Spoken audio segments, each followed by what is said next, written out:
Good day, and welcome back to Let's Talk. Glad to have you with us again.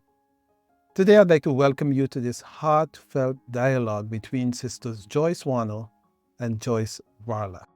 This conversation started in our last episode, and in today's conversation, they explore profound themes of faith, resilience, and the enduring power of community and belief.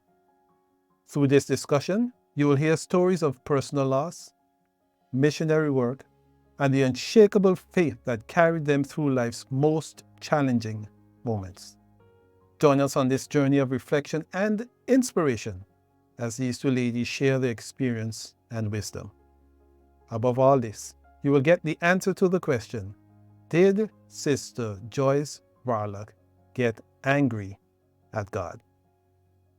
Like I said before, we also experienced your parents, and we saw God in them, really saw God in them. They really lived what they preached. Now, you had such wonderful parents. They lived what they preached. All their lives, they served God. They served God in Curacao. They came to St. Martin. They found a Bible-believing church. They became members, and they lived their lives. And then your mother got cancer. Um, how did you handle that? Knowing that God is a God who heals. So every people say, well, God heals. If you call on him, he will answer.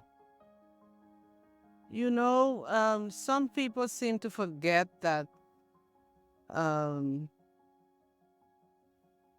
God placed a curse on the human race because of their sin. He told them that when they disobeyed him, that they would die.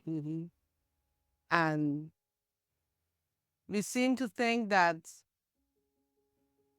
that is not the reality, but we all have to die. Yes. Like in Papiamento, this look like an M, like to Mr. Muri Yes. means we have to die, Yes. right? And we have to die of something, otherwise we will live forever, Yes. right?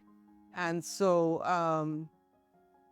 there comes a time when the body degenerates. Your organs don't function as well anymore, etc.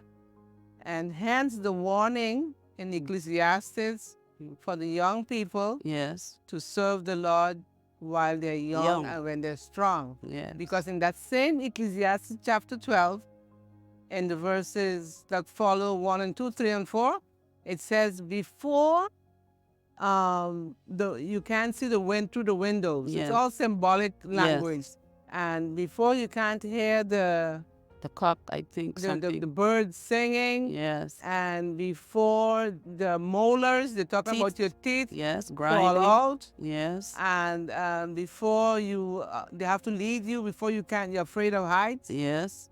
Like right now, Yes. at my age, Yes. I am 73, and I am afraid to climb on stuff Yes. because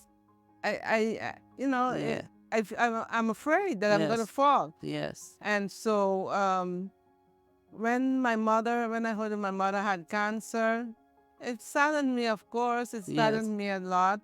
I didn't understand it, why. But I figured, it's just part of the deterioration of her body. And then how did you deal with that, knowing God? You know God, so how were you able to say, God, help me through this? What did you use? What did you do? Well, let me think of, because it's also natural in the sense that we as believers, we know that whether we live or whether we die, we die. we belong to God. Yes. And we also believe that the hereafter Yes. is better, Yes. much better. Yes. So, of course, I would have liked my mother to stay longer with us, and I would pray, and we prayed, and she was cancer free for about 5 years. Yes. So, we did lots of nice stuff together. Mm-hmm. We went on a cruise Yes. the year that she died, Uh-huh. and she enjoyed that so much. Mm-hmm. So how I dealt with it is that we prayed for her healing, Yes. Uh-huh. and we enjoyed the years, the extra years that the Lord Yes. gave her. Mm-hmm. And then when the time came for her to go to be with Him, as siblings, Yes. we gave her the best possible Possible here. care. Yes. Yes, and the nurses would come also from the White and Yellow Cross, Mm-hmm. and they helped us. And especially my sister Ruth Mm-hmm. taught us that these the last hospice care, Mm-hmm. you have to make things beautiful. Yes. You have to, let's say, you have to have nice sheets, nice curtains, yes. flowers, and just so that, yes, Yes. so that they can. So her room was nice. Mm-hmm. Her room was, the light would come in nice, and my mother, I could see that she was happy with her children being there taking care of her. Mm-hmm. Was your dad still alive? No, he He had had died already before. passed. Yeah. Okay. But at no point were you angry with God? At no point were you depressed? No, I wasn't angry at God. Why would I be angry at God? My mom lived her life. She had her children. She had seen her grandchildren.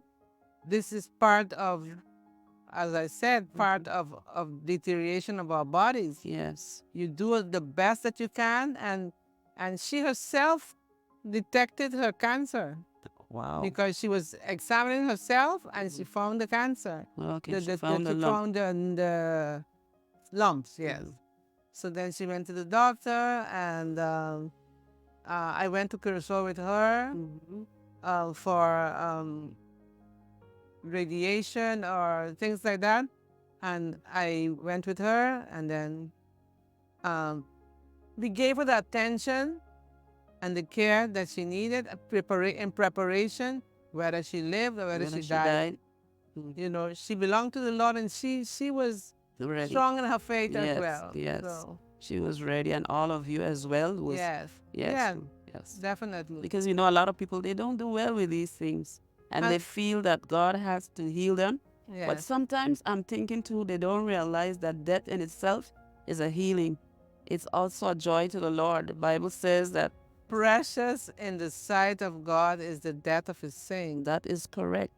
And when we are Christians and we know that, it helps us that when these things happen to us, that we recognize, you know what? God has taken this person is precious to him. We love them, but he loves them even more.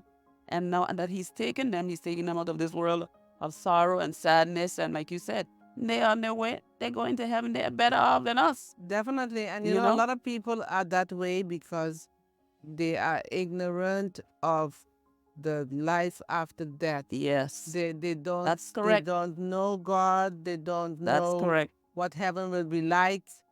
So if heaven is so wonderful, why would you want to stay here any minute longer? Yes. Yes. When you're ready to go. Of course, if you have children, you have grandchildren, you want to be with them, and especially if you have little children, you want to raise them yourself, you know. Yeah. But even in that, if God wants to take you, He will take care of your children. That's correct. That's know? true. As a matter of fact, like my pastor always says, Pastor Webster, it's not you really taking care of them. He is the one taking care of them, but he allows you the opportunity to do it. Yeah. But he is actually the one who's taking care of them. Yeah. So, you know, we have to trust God and put our confidence in him. That no matter what happens, he is in it and he's allowing it. He's in control. You know, he's in control. Sister Carmen, do you have anything to share? Share on that. Well, definitely what you said is the truth. It's biblical. And Psalm 138 and verse 8 is one of my favorite scriptures. It says, God perfect that which concerns us. So his way of perfection is not always our way of perfection. But what he brings, he makes you contented to receive it. Yes. And another scripture, he says, he performs So he is the one who's doing the performing. It's not us. And we need to learn to let go and allow him to perform us. A lot of times we want to be in control, but that's not the way how it should be. We are here to glorify him. He gave his blood, he shed it, and now all he asks in return is for us to glorify him. So we should be the ones willing, and that is the correct attitude that y'all took, and also your mom, you know? Yes. Yes. I also wanted to ask you a little bit about, before that you said you went to Colombia as a missionary. And I know that this is true because you took me there. I saw I saw people that you disciple. I mean, it was just unbelievable. Can you share a little bit about some of the things or some of the ministries that you um, did while you were there in Colombia as a missionary? Okay. And how you became a missionary, how that came about? Okay. When I was um 25, 24, 25, I went Yes. to Word of Life Bible Institute Yes. in Shroom Lake, Pottersville, New York. Yes. And while I was there during campfire, I told the Lord, wherever, whenever, whatever you want me to do, that I will do. Even if it means that I remain single for the rest of my life. Just don't let me be an old spinster. Yes. Just don't let me be bitter. Yeah. Let me to be a joyful Yes. person, because that is also an option. Yes. Being single is also an option. Yes. And it's a gift. Yes. And a gift means that the person that is giving it to you has taken time to consider, something good for you. Yeah. A gift is something good. When you're buying a Yes. gift, Yes. you're usually thinking of, what the person would like, yeah. and etc. So when I came to the realization later on in life, not that at that time, that it's a gift to have that special relationship with God, Yes. because really it is living like all believers will live in the future. So we get like the word I'm looking for is a foretaste, or anyway, you understand what I'm Yes, saying. a taste. So Yes. A glimpse.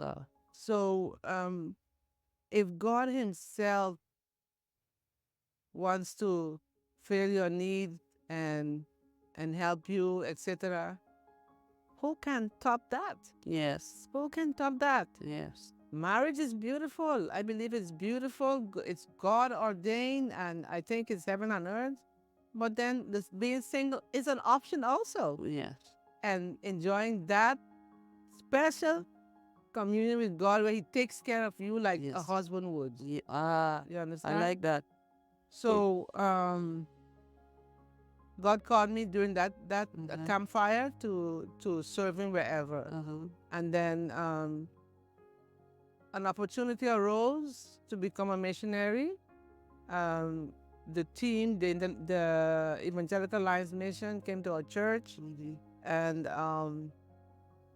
no, that is not really. They came to the church, and yes, I decided then, etc.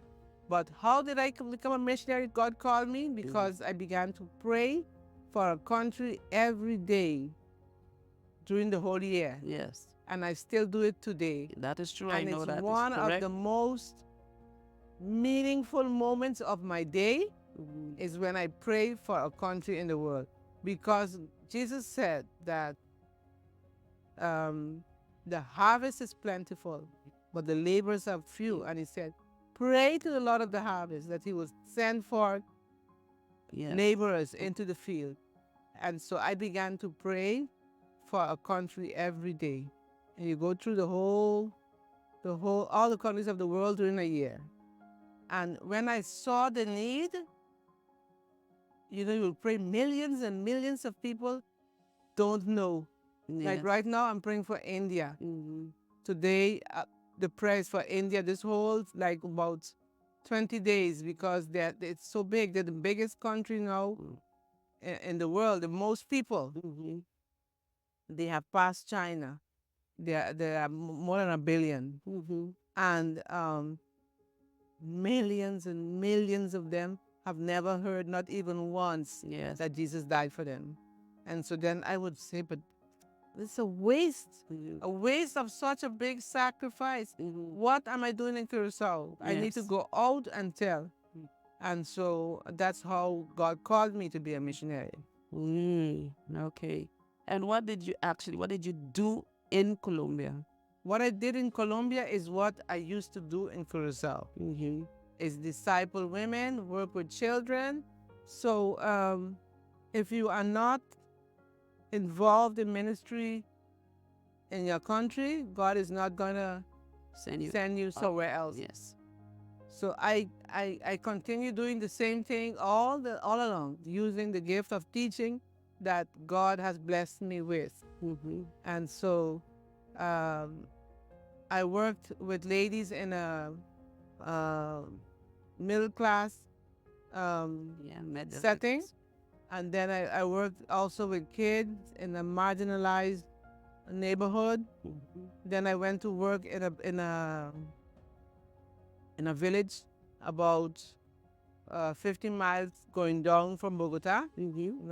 Bogota is on a plateau. It's always cold there. Yes. And going down to this village, the temperature was just right. Not hot, not cold. Something I would love to have right now. Love to have, because here in St. Martin, you know how hot it is right now. Yes. But everywhere the weather is getting hotter. Even Yes. there right Yeah. now, I understand. So I worked there for 3 years. Altogether, I worked 9 years in Colombia.